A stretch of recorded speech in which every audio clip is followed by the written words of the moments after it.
السلام عليكم ورحمة الله وبركاته. أنا أرحب بكم جميعا ترحيبا حارا في هذه القناة المفيدة، وأتمنى كلكم بخير تماما والحمد لله رب العالمين. اليوم نحن نقوم بالمناقشة عن حياة الجرير من العصر الأموي. وقبل كل شيء، إذا أنتم جدد في هذه القناة بالإمكان أن تشتركوا في هذه القناة للنوتيفيكيشن للفيديوهات الجديدة.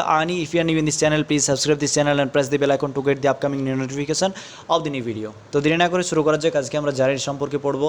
তো জারি তিনি ইন্তেকাল করছেন 110 হিজরিতে। আমরা দেখলাম ফারাজদাকও ইন্তেকাল করেছেন 110 হিজরি সনে। তো দুজনের 110 হিজরি মিলে যাচ্ছে। আর জারিরের এখানে জন্মসালটাও দেওয়া রয়েছে, বলতে আমার যে নিউ এডিশন বইয়ে এটা পুরনো, তাই এখানে হিজরি সনটা দেওয়া নেই, জন্মের হিজরি সনটা। তো তিনি জন্মগ্রহণ করছেন হিজরি সন অনুযায়ী 28 হিজরি। 28 হিজরিতে তিনি জন্মগ্রহণ করছেন অ্যাকর্ডিং টু হাসান জায়াতের বই অনুযায়ী তিনি জন্মগ্রহণ করছে 28 হিজরিতে, হিজরি সনে। আর ইন্তেকাল 110 হিজরি। আর সাল অনুযায়ী তিনি জন্মগ্রহণ করছেন 640 খ্রিস্টাব্দে, 640 খ্রিস্টাব্দে। আর ইন্তেকাল করছেন 728 খ্রিস্টাব্দে, 728 খ্রিস্টাব্দে তিনি ইন্তেকাল করছেন। এটি হচ্ছে সাল অনুযায়ী হাসান জায়াতের বই অনুযায়ী। এবার আমরা সরাসরি তার যে জীবনের মধ্যে প্রবেশ করব, সেটি হচ্ছে যে হুয়া, তার পুরো নামটা আমাদেরকে জানতে হবে, যে হুয়া আবু হারজা জারির বিন আতিয়া আল খাতাফি আর তামিমি। তিনিও তামিমি বংশোদ্ভূত। আর খাতাফি একটা হচ্ছে এক ধরনের ওই তাদের যে গোত্রকে ইন্ডিকেট করা হচ্ছে, তাই খাতাফি। তবে এই গোত্রটা হচ্ছে নিম্ন পর্যায়ের। ফারাজদাকের যে গোত্রটা ওটাও তামিমি, তবে ওটার দার্জা হচ্ছে আরও বেশি ছিল। উলিদাবিল ইয়ামামাতে তিনি জন্মগ্রহণ করেন লিসাবা আতে আশহুরিন। মাত্র 7 মাস তিনি হয়ে গেছিলেন, 7 মাসেই হয়ে গিয়েছিলেন। তো এটা খুবই গুরুত্বপূর্ণ, যে প্রশ্নে আসতে পারে যে কে 7 মাসেই হয়ে গিয়েছিল। তো জারির হচ্ছে সঠিক উত্তর। ওয়ানাসাবিল বাদিয়াতি, তিনি গ্রামেই লালিত পালিত হন, সেই মরু এলাকাতে বেড়ে ওঠেন। ফাসাব্বা ফাসিহাল লিসানি, বিশুদ্ধ ভাষী হিসেবে তিনি বেড়ে ওঠেন। সাহিয়াল বিজদান, তার যে অনুভূতি ছিল সেটা খুব ভালো ছিল। মতবুয়াল কারিহাতি আলা শেরি, সহজাত তিনার মধ্যে সহজাত কবিতার যে বৈশিষ্ট্য সেগুলো তার মধ্যে ছিল, তিনার মধ্যে ছিল। ওয়ালাম্মা আনাসা ফি নাফসিহিল কুদরাত আলা কারিহি, যখন সে আরও নিজে বুঝতে পারলো যে আমার মধ্যে কবিতা বলার যে দক্ষতা রয়েছে। ওয়াল জোর আতি আলা আরদিহি, এবং আনাসা শব্দের অর্থ একটা হয়ে থাকে যে আনাসা মানে হচ্ছে ঘনিষ্ঠ হওয়া। তো ওটা যেটা বললাম ঘনিষ্ঠ হলো। ওয়াল জোরা, এবং তার মধ্যে একটা সাহস আসলো সে কবিতাকে পেশ করা মানুষের সামনে। ওয়ারিদা আল বাসরা, যখন এই যে সাহসটা আসলো তখন সে বাসরায় চলে আসলো। মাউতিন আল ফারাজদাকের যে দেশ। ইয়ান্তাজিউল কুরামা, সে চাইলো যে বড় বড় যারা সম্মানিত ব্যক্তি রয়েছে বা বড় বড় ব্যক্তি রয়েছে তাদের আশ্রয় গ্রহণ করবে। ওয়াম তাদিল কুবারা, এবং সে কী করলো বলতে বড় বড় লোকেদের প্রশংসা করার জন্য এই বাসরাতে চলে আসলো। ওয়ামতার লি আহলিহি, ইমতার শব্দের অর্থ হচ্ছে ভরণ পোষণ করা। ওয়ামতার ও লিয়াহলি, সে তার পরিবারবর্গদের জন্য ভরণ পোষণ করতেন। ফাজদা হাহু মারা আল ফারাজদাক মিন হুলালি আন-নি'মা ওয়া মাযাহিরিল জাহি বিফাদলি শিয়ারে। ফাজদাহু শব্দের অর্থ হচ্ছে যে আত্মতৃপ্ত হওয়া। যে জারির তিনি কী করেছিলেন, তেনার মধ্যে একটা আত্মতৃপ্ত এসেছিল যখন দেখলো ফারাজদাকের অনেক নিয়ামত, অনেক ধনসম্পদ তিনি পেয়েছেন, এবং তার মধ্যে যে লাইফস্টাইল বলা যায়, খুব ভালো লাইফস্টাইল, এই কবিতা লেখা বা বলার মাধ্যমে। এটা দেখে সে আত্মতৃপ্তি হলো এইভাবে যে আমিও তো ওর জায়গাতে যেতে পারি, অথবা ঈর্ষা করার অর্থও নিতে পারি।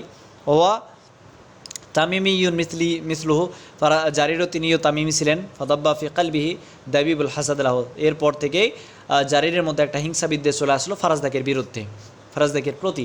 ওয়াস্তা ইসাবিহি ফি হুসনে হালি, এবং এর মধ্যে একটা আশা জাগলো যে তার যে পজিশনে যাবে, তার মতো পজিশনে যাবে। ওয়াফরাতিমা আলিহি, বিশেষ করে ফারাজদাকের যেমন অবস্থা ছিল সেই দিক থেকে, এবং ফারাজদাকের যে ধনসম্পদ ছিল সেই দিক থেকে তিনি চেষ্টা করেছিলেন যে তার মতো হতে। ফাতাওয়াল্লাদাত মিন তানাফুসিহিমা ওয়া তাজাহুমিহা আসবাব আল মুহাজা বাইনাহুমা, আর এইসব কারণগুলোই তাদের দুজনের মধ্যে হেজা করার কারণ হিসাব বলতে এইসব কারণগুলোই ছিল তাদের দুজনের মধ্যে হেজা বা একে অপরের বিরুদ্ধে বিদ্রোহাত্মক যে কবিতা বলার যে কারণ। ওয়ারাদা জারির চেয়েছিলেন না ইরামি কিরনাহু আন কাথাবিন, ইরামি কিরনাহু আন কাথাবিন ফাতারাকাল বাদিয়াতা ওয়াস্তাওতান আল বাসরাতা ওয়া গাশিয়াল মিরবাত। তো তিনি চেয়েছিলেন যে কি একটা আরাদা ইরামি, এর অর্থ হয়ে থাকে যে ইরামি কিরনাহ মিন কাসাবিন ফাতারাকাল বাদিয়াতা, মানে এটার পুরোটা অর্থ যদি বলি, তো গ্রাম তিনি ছেড়েছিলেন এই কারণে যে তিনি আরও ভালো পজিশনে যাবে, অস্তাতানার বাসরাতা বা গাশিয়াল মিরবাদ।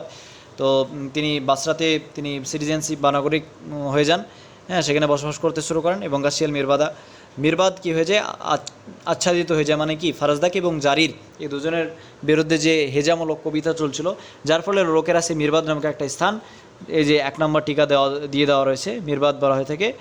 হ্যাঁ, সুকুন মিনা সোয়াকিল বাসরা, বাসরা একটা কি, বাসরা একটা বলতে বাজার, কানা তরফ বিসুকিল ইবলি, এটাকে সুকুল ইবিলে বলা হয়ে থাকে, ঠিক আছে। তো সেখানে লোকেরা ভিড় জমাতো এবং এদের বিরুদ্ধে যে একে অপরের মধ্যে কবিতা বলতো, সেগুলো লোকে দেখে এনজয় করতো, উপভোগ করতো। ওয়াদাখালা ফি কানফিল হাজ্জাজ, তো হাজ্জাজের এতে কানফুন শব্দের অর্থ হয়ে থাকে, কানফুন শব্দের অর্থ পার্শ্ব, যে এর হচ্ছে আকনাফ। তো হাজ্জাজের তিনি একজন পার্শ্ব হিসাবে পার্শ্বে যান। হাসুনা মাউকি ওয়াইন্দাহ, তো জারের অবস্থা খুব ভালো হয়। অতরাত মাদাহি ওফিহি, এবং তার যে মাদাহ সেটা চারিদিকে ছড়িয়ে পড়ে, হাত্তা বালাগাত আব্দুল মালিক, তো এই যে খবরটা পৌঁছে গেল আব্দুল মালিকের নিকটে। ফা নাফিসে ওয়ালাল হাজ্জাজ, তো হাজ্জাজের ওপর একটা বিদ্বেষ তৈরি হলো আব্দুল মালিক বিন মারওয়ানের। তো হাজ্জাজ কিন্তু ওয়ালি ছিল কার, এর গভর্নর ছিল, আব্দুল মালিক বিন মারওয়ানের গভর্নর ছিল। তখন কি করলো, ওয়াহাসাল ওয়ালি, ওয়ালি বলতে এখানে হাজ্জাজ, হাজ্জাজ বিন ইউসুফ, তিনি এটা অনুভব করতে পারলেন রাগবাত আল খালিফা, খলিফার যে ইচ্ছা। ফাউফাদাহ মা ইবনিহি, তো হাজ্জাজ বিন ইউসুফ তার যে ছেলে মোহাম্মদের সঙ্গে একে জারিরকে পাঠিয়ে দিল দিমাস্কের নিকটে, দিমাস্কে আব্দুল মালিক বিন মারওয়ার কাছে। ফালামা দেখালা জারির আল আব্দুল মালিক, যখন আব্দুল মালিকের নিকটে জারির পৌঁছালো, আস্তে আদানাহু, আর জারির যখন কি করলো আব্দুল মালিকের কাছে পারমিশন চাইলো, ফাবা, কিন্তু সে অস্বীকার করলো পারমিশন দিতে। ওয়াকাল আলাহু বিলাহাজিতিল আতি বিল হানাকি, তখন একটু তীব্র বলতে তিরস্কারের সুরে আব্দুল মালিক বিন মারওয়ান জারিরকে বলছে, ইন্না মান্তালিল হাজ্জাজ, তুমি হাজ্জাজের জন্য কেন এসেছো আমার কাছে। মা জালাইয়া তাওয়াসসালু ইলাইহি, হ্যাঁ, ফামা জালাইয়া তাওয়াসসালু ইলাইহি ওয়া তাহাম্মালু বিন নাসি আলাইহি হাত্তা আনশাদাহু কাসিদাতাহু আল্লাতি মাতলাউহা। ফামা জালাইয়া তাওয়াসসালু ইলাইহি, আর সে কী করলো, তার নিকটে মুতাওয়াসসিল অনুনয় বিনয় করলো। ওয়া তাহাম্মাল বিন নাস, মানুষকে কী করলো, একটা জারিয়া বানিয়ে নিল তার জন্য, তার উপরে, হ্যাঁ, এবং মানুষকে বানিয়ে আব্দুল মালিক বিন মারওয়ান সন্তুষ্ট অর্জন করলো জারির। হাত্তা আনশাদাহু কাসিদাতাহু, এবং আব্দুল মালিক বিন মারওয়ানের প্রশংসা করে একটা কাসিদা বললেন, যার মাতলা আছে এরকম, আলতাসহু আম ফুআদাকা গায়রু সাহিন, যে তুমি কি জাগ্রত আছো, না তোমার যে অন্তর সেটা গায়রু সাহিন, যেটা জাগ্রত নয় বা অচেতন অবস্থায় রয়েছে। আশিয়াতান হাম্মা সাহাবুকা বিরাওয়াই, হ্যাঁ, তোমার তো সাথী সেই সন্ধ্যাবেলাতেই রওনা হয়ে গেছে তোমার জন্য, মানে কি তোমার প্রতি আকৃষ্ট অনেক রয়েছে, তাই তো তোমার কাছে আমি চলে এসেছি। এটা জারির আব্দুল মালিক বিন মারওয়ানকে বলছে। যখন এই কাসিদা, কিন্তু একটা লম্বা কাসিদা রয়েছে, যখন কাসিদা বলতে বলতে বলতে বলতে যখন ফালাম্মা ওয়াসালা ইলা কাউলিহি মিনহা, যখন এই লাইনে আসলো জারির, তখন এই লাইনে আসলো কি বলা হচ্ছে, যে আলাস্তুম খায়রা মিন রুকাবিল মাতায়া, রুকাবিল মাতায়া, তো তোমরা কি উত্তম না, মিন রুকাবিল মাতিয়া, মাতায়া মানে হচ্ছে পশু, আরোহণের পশু, রাকবান হচ্ছে দল, ওই আরোহণের পশুর বা দলের থেকে তোমরা কি উত্তম না, যে ওয়া আনদাল আলামিন, আর তুমি হচ্ছ পৃথিবীর সব থেকে হচ্ছে দানশীল ব্যক্তি। বতুন ও রাহিন, বতুন শব্দের অর্থ হচ্ছে রাহিন, মানে এখানে চলে চলে বলতে তুমি দান করো, অর্থাৎ অনেক বেশি দান করো, আপনি করেন, হ্যাঁ, আপনি হচ্ছে দানশীল পৃথিবীর মধ্যে। আপনারা কি ওই দলের মধ্যে নন, হ্যাঁ, যেই দল হচ্ছে অন্যান্য দলের থেকে উত্তম, এরকমটা বলা হচ্ছে। তাবাসসাম আব্দুল মালিক, তখন আব্দুল মালিক এই যে প্রশংসা গিলে ফেললো এবং বললো যে কাদালিক নাহনু ওয়ামাজিলনা কাদালিক, আমরা তো এরকমই ছিলাম এবং এরকমই সর্বদাই রয়েছি। ওয়াজাজাহ বিমিয়াতিল লাখাহাতিন, তো লাখাতুন শব্দের অর্থ হচ্ছে ইয়ে আল হালু বা নাকা, দুধওয়ালি বলতে দুধওয়ালা বলতে উট, তো 100টা এরকম উট দিয়েছিল। ওয়াসামানিয়াতের আইন, আর 8জন এই উটকে চালানোর জন্য 8জন রাখাল দিয়েছিল। তো এটা কে দিয়েছিল, আব্দুল মালিক বিন মারওয়ান। কটা না, তো 100টা লাখাতিন এবং 8টা রিয়ায়া, এটা খুবই গুরুত্বপূর্ণ মনে রাখা দরকার। ওয়াসবা জারির বাদাহাদিল কাসিদা, এবং আসবাহ জারির বাদাহাদিল কাসিদা ও হুমুদুল আখতাল আসার সোয়ারা। ওয়া আসবাহা, তিনি কি করেছিলেন, তিনি হয়ে গেছিলেন, জারির হয়ে গেছিলো বাদাহাদিল কাসিদাতি, এই কাসিদার পরে তিনি অনেক ধনী হয়ে গেছিলো বলতে পারা যায়। ও হুমুদুল আখতাল আসার ও সোয়ারা ইন্দাল খুলাফাই, হ্যাঁ, তো আখতালে যে প্রভাব সেটা কিন্তু কমে গিয়েছিল, বিশেষ করে উমর বিন আব্দুল আজিজ এর নিকটে। ওয়ালাকিন্না জুলফাহু লাদাল কাসরি আশা আলাতি নারুল গায়রাতি ফি কুলুবি মানাদিরিহি, কিন্তু জারিরের যে আরও নিকট সমকক্ষ যে ব্যক্তিগুলো তারা কিন্তু জারিরের বিরুদ্ধে, সমকক্ষ ব্যক্তিদের বিরুদ্ধে একটা হিংসা বিদ্বেষ লাগিয়ে দিল। ফাসানা ওয়ালাই হারবাল হিজা, এবং জারির বিরুদ্ধে তারাও হিজা করতে শুরু করলো। ও আর রাসাহাদিল হারবা আগরাদু শিয়াসা, এবং এটা একটা পলিটিক্স বা রাজনীতির রূপ নিল। রাজনীতির রূপের মাধ্যমে একটা একে অপরের মধ্যে যে কলমের যুদ্ধ, হেজার যুদ্ধ চলতে শুরু করলো। ও তাহরিদুল ফারাজদাক ওয়াদাইকু খালকি জারিরিন ওয়া তাহরিরু আল ফারাজদাক, ফারাজদাকের যে তাহরিজ শব্দের অর্থ হচ্ছে ইন্সপিয়ার। ফারাজদাকের যে ইন্সপিরেশন, ওয়াদাইকু খালকিল জারির, এবং জারিরের যে সংকীর্ণ চরিত্র, ওয়াহাব্বু নাসলি মুশাহিদুল খুসুমা, এবং মানুষের যে ঝগড়া বিপদ পছন্দ করার জন্য আরও যে হেজামূলক, এগুলো আরও কিন্তু বেড়ে গেল। এবং এটা রাজনৈতিক আকার ধারণ করলো। ওয়ানাসাবা লি জারির মিন হাউলাইল আকরান সামানুনা শায়রান দাহিরান আলাইহিম জামাইয়ান, অর্থাৎ ফারাজদাক জারির কি করেছিল, প্রায় তার সমকালীন ৮০ জন কবিকে হারিয়েছিল, এটা তার অর্থ, বা জয়লাভ করেছিল। নাসাব আলী, এখানে জয়লাভ করার অর্থে আমরা বলতে পারি ইল্লাল ফারাজদাক, তবে ফারাজদাক আখতাল ব্যতিরিকে ফাইন্নাহুমা না জাহু আল গালাবা ওয়া সাবাতা লাহু, কারণ এই দুইজন আর নিজেদের স্ট্যান্ড বা পজিশনকে ধরে রেখেছিল, এদের বিরুদ্ধে বা উপরে জয়লাভ করতে পারেনি। ওদামাত হাদিল মুহাজাত সিজালান, আর এই যে হেজা একে অপরের মধ্যে ক্রমাগত চলতেই থাকে, ঠিক আছে, মানে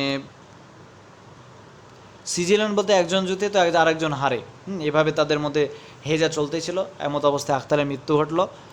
ফারিকা জারির লিল ফারাজদাক, তো জারি এবং ফারাজদাকের মধ্যে এবার হেজা শুরু হলো। ওয়াকানাত বাইনাহুমা নাকাইস আল মাশহুরা আল্লাতি লাহাজা বিহান নাস লাহাজা শব্দের অর্থ হচ্ছে জাস্ট 1 সেকেন্ড 14 আকৃষ্ট হওয়া। এই যে নাকাইসগুলো যেগুলো মানুষকে আকৃষ্ট করতো, ওয়াশাগালা বিহা সোয়ারা, কবিগণ এর ব্যাপারে বেশি মাসগুল ব্যস্ত থাকতেন। সুম্মা বাদাল ইল ফারাজদাক আইয়া কুফা ফাকাফা ওয়াতানাসাকা হাত্তা মাতা, তো ফারাজদাক সে সময় কী করেছিল, এই সব দিক থেকে ফিরে এসেছিল এবং সে একজন তানাসাক আবিদ হয়ে গেছিলো, হাত্তা মাতা, মরে গেছিলো। ফামাদা জারির লিসাবিলি, অর্থাৎ জারিরও এই যে মৃত্যুর পথে পাড়ি দেন, বা আদা বিবিদাতিয়া শরিন, কিছু মাস পরে, ওয়াদুফিনা বিল ইয়ামামা, এবং তাকে ইয়ামামাতে কী করে, দাফন করা হয় 110 হিজরিতে। ইয়ামামাতে জন্ম, ইয়ামামাতেই দাফন করা হয়। শেরও তার কবিতা যে বারিউ জারির মিন খবিসিল আখতাল ওয়া সুকরিহি, জারির কিন্তু আখতাল যেমন খবিস ছিল এবং সুকরি তার যে নেশা টাইপের যে স্বভাব ছিল, এগুলো থেকে মুক্ত ছিল জারির। অমিন জুফাই আল ফারাজদাক ওয়া ফুজুরিহি, এবং ফারাজদাকের মধ্যে যে অশ্লীলতা ছিল, সে অশ্লীলতা জারির মধ্যে ছিল না। ওয়া তাজমাল বিসিফাই তাবি, এর মধ্যে ভালো গুণ ছিল। ওয়ারিকাত শোর, তার মধ্যে যে ভালো ফিলিংস ছিল, খুবই তীক্ষ্ণ। ওয়ানিকাইল জিবি ওয়া সেহাতুদ্দিন, দিনের ব্যাপারে তিনি বেশ ভালো ছিলেন। হোসনুল খুলকি, তার যে চরিত্র ভালো ছিল। ফাদাহার আসরুদ আলী কুল্লি ফিসেরি, এগুলো সব তার কবিতার মধ্যে প্রকাশ পেয়েছে। ফামতাজাবি তালাওয়াতুল উসলুব, তার যে কবিতাটা বিশেষভাবে বিশেষ উসলুবের দ্বারা বৈশিষ্ট্যমণ্ডিত। ওয়াহালাতুল গাজালি, তার যে গাজাল সেটা হালাওয়া ছিল। ও মারারাতুল হিজা, তার যে হেজাও কিন্তু তিক্ত ছিল। ওয়াইজাজতুর রেসার ব্যাপারে তিনি পারদর্শিতা অর্জন করেছেন। ওয়াহসনি তাসারুফি জামি ফনুনি সেরি, আর কবিতার যে বিভিন্ন যে বিষয়বস্তু হয়ে থাকে সেই সব বিষয়বস্তুর ব্যাপারে তিনি কবিতা লিখেছেন, আর সেই ব্যাপারে তিনি পারদর্শিতা অর্জন করেছেন। ফাকানা বিদালিক আধারু ভিসিমাই শেরি ওয়া আকরাবু ইলা সিফাত শায়রি, তার মধ্যে যে সিফাতগুলো রয়েছে। ওয়াক্তার ওয়াশিয়ান মিনাল আখতার ওয়াল ফারাজদাক, এবং ওয়াক্তার ওয়াশিয়ান মিনাল আখতাল, এবং জারির অনেকগুলো ফলোয়ার্স ছিল আখতার এবং ফারাজদাকে চেয়েও। ফাইনাল আউ্বাল লাম ইয়াজিদ ইল্লা ফিল মাদহি ওয়াল হিজাই ওয়াল খামরি ওয়া সানি লাম ইয়ামবাগ ইল্লা ফিল ফাকরি, মানে বলছে প্রথম ব্যক্তি বলতে কি আখতাল শুধুমাত্র কি হয়েছে, মাধাতে কি হয়েছে মানে পারদর্শিতা অর্জন করেছেন। ওয়াল হিজা ওয়াল খামরি, এবং হেজা এবং খামারেও মোটামুটিভাবে। ওয়া সানি বলতে এখানে ফারাজদাক শুধুমাত্র ফাখারে, ঠিক আছে, ফারাজদাকে ফাখারে বেশি হয়েছে। আর জারির হচ্ছে হেজাতে, এটা মনে রাখতে হবে। আখতাল হচ্ছে মাদাতে, ফারাজদাক ফাখার, জারির হচ্ছে হেজা। নামোজাদ মিন শেহরি, তার কবিতার যে নামোজাদ বা উদাহরণ। কলা ইয়াজুল ফারাজদাকের হেজা করছে এভাবে।